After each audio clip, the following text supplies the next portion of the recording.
ہم کہتے ہیں کہ بھئی آپ لوکل گورنمنٹ کے ساتھ مل کر، جو لوکل گورنمنٹ کا منسٹر ہے، ساتھ مل کر کام کریں. آپ کو جو فنڈ چاہیے، آپ چیف منسٹر، میں نے پہلے بھی ایک شو میں کہا تھا، چیف منسٹر آپ سے ملنے سے انکار نہیں کرتا ہے. آپ کہیں کہ جی چیف منسٹر سے ٹائم مانگے، آپ جائیں چیف منسٹر کے پاس اور جا کے اپنا فنڈ مانگے. لیکن بات یہ، وفاق کراچی کو فنڈ نہیں دے رہا ہے، وفاق سندھ کو فنڈ نہیں دے رہا ہے. ہم جو کراچی سب سے بڑے ٹیکس پیئر ہیں پاکستان کے، یعنی ہمارے ٹیکسوں سے سیالکوٹ پلیں بن رہی ہیں، ہمارے ٹیکسوں سے، جو کراچی سے جو ٹیکس جاتا ہے، ہمارے ٹیکسوں سے روڈ بن رہے ہیں، لیکن ہمیں اس کے بدلے میں ٹیکس نہیں ملتا ہے، ہمیں اس کے بدلے فنڈ نہیں ملتا ہے، ہمیں اس کے بدلے میں ڈیولپمنٹ نہیں مل رہا ہے. آپ یہ جو دیکھ رہے ہیں گرین لائن، جو یہ بس کا بنا پل پوری کراچی میں سرجانی سے لے کر قائد اعظم کے مزار تک پہنچ گیا ہے، اس کے لیے بسیں ہمیں نہیں دی جا رہی. اس کے لیے بسیں وفاقی حکومت ہمیں نہیں دے رہا ہے. پرائم منسٹر کراچی آتا ہے، کراچی آ کر وہ چیف منسٹر سے ملنا گوارا نہیں کرتا ہے. اس کو پتا ہونا چاہیے کہ اتھارٹی جو ہے 18 امینڈمنٹ کے پاس بعد جو ہے وہ چیف منسٹر کے پاس ہے، لیکن وہ چیف منسٹر سے نہیں ملتا ہے. وہ کس سے مل کر جاتا ہے، وہ کیا کرنے آتا ہے، کس لیے لڑکانا جاتا ہے، کوئی اس کا کوئی مطلب ایک اعلان پرائم منسٹر نے چلے آج تک اس 2 سال میں ایک یہ اعلان نہیں کیا کراچی کے لیے ڈیولپمنٹ کے لیے.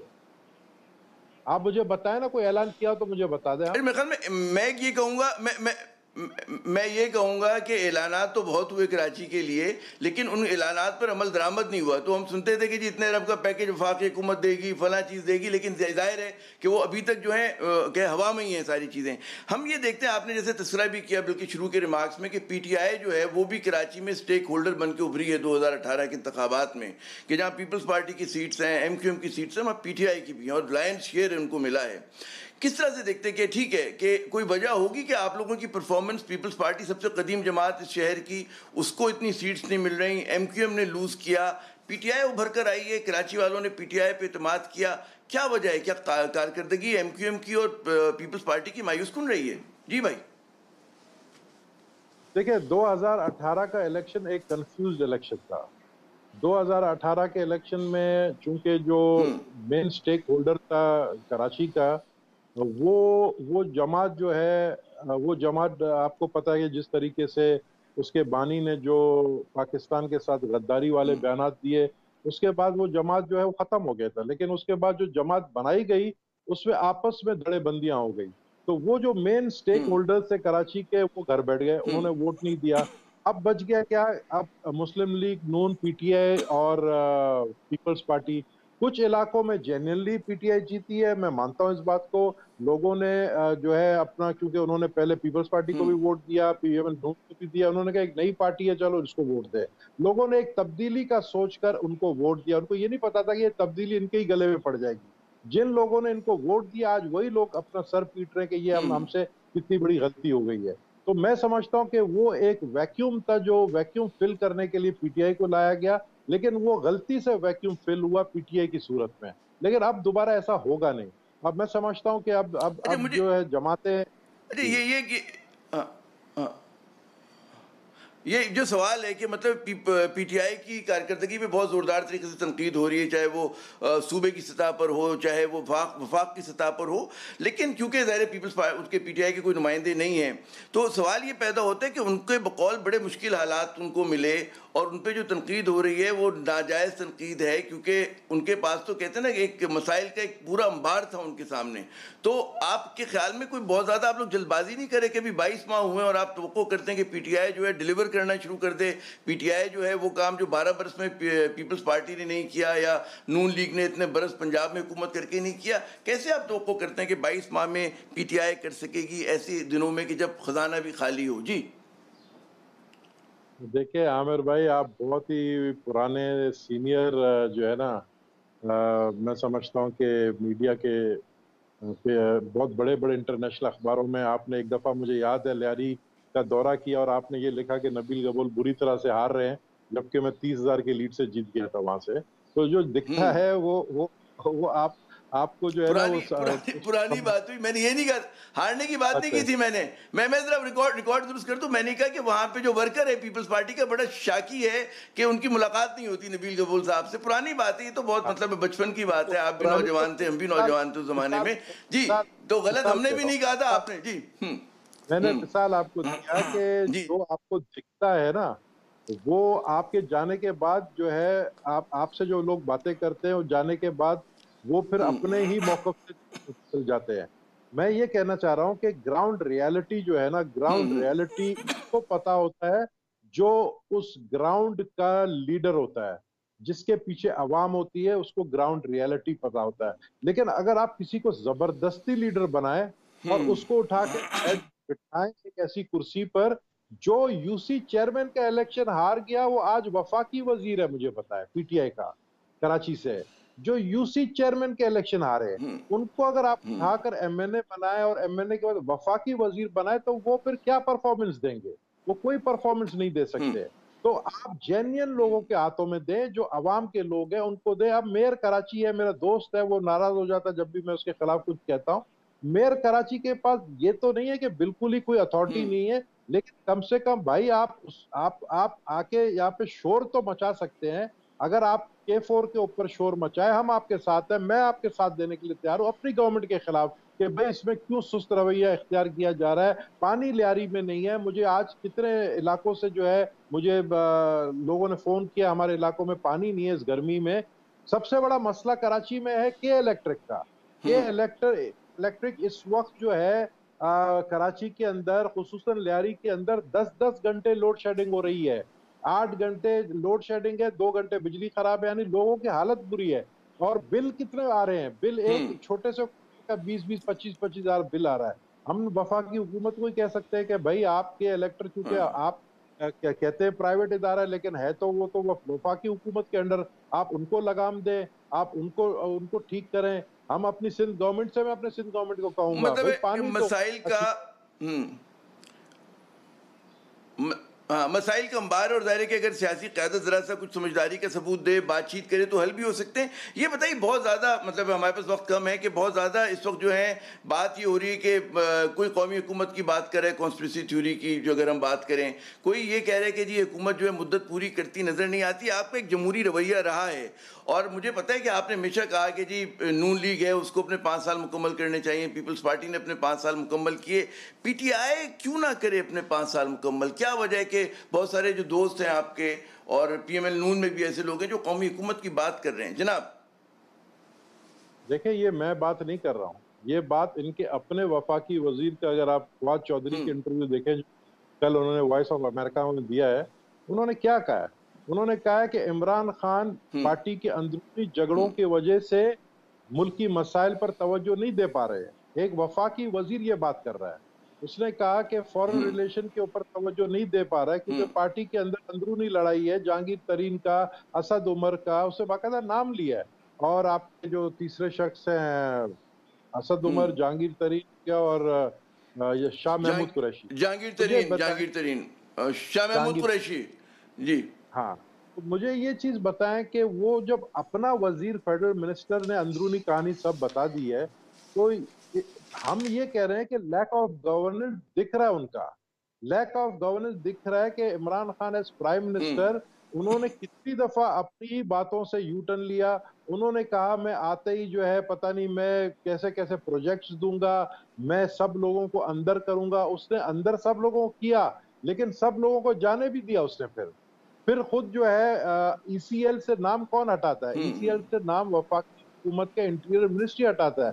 آپ لوگوں کو جانے بھی دیتے ہیں. آپ کہتے ہیں ہم نے کرپشن کو ختم کرنا ہے. آپ کے اپنے رائٹ اور لیفٹ بیٹھے ہوئے لوگ جو چینی اور آٹا سکینڈل میں تھے، آپ نے ان کو گرفتار نہیں کیا. آپ نے بلکہ ایک وزیر کو جو ہے اس کو اچھی وزارت دے دی.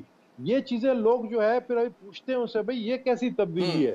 مجھے بتائیں کہ جس ملک کے اندر کورونا کے اوپر سیاست ہو رہی ہو، موت کے اوپر میرا سیاست سوال ہو یہ رہی ہو. بتائیے کہ مجھے یہ بتائیے، وہ آپ کی شکایت اپنی جگہ بالکل درست ہے.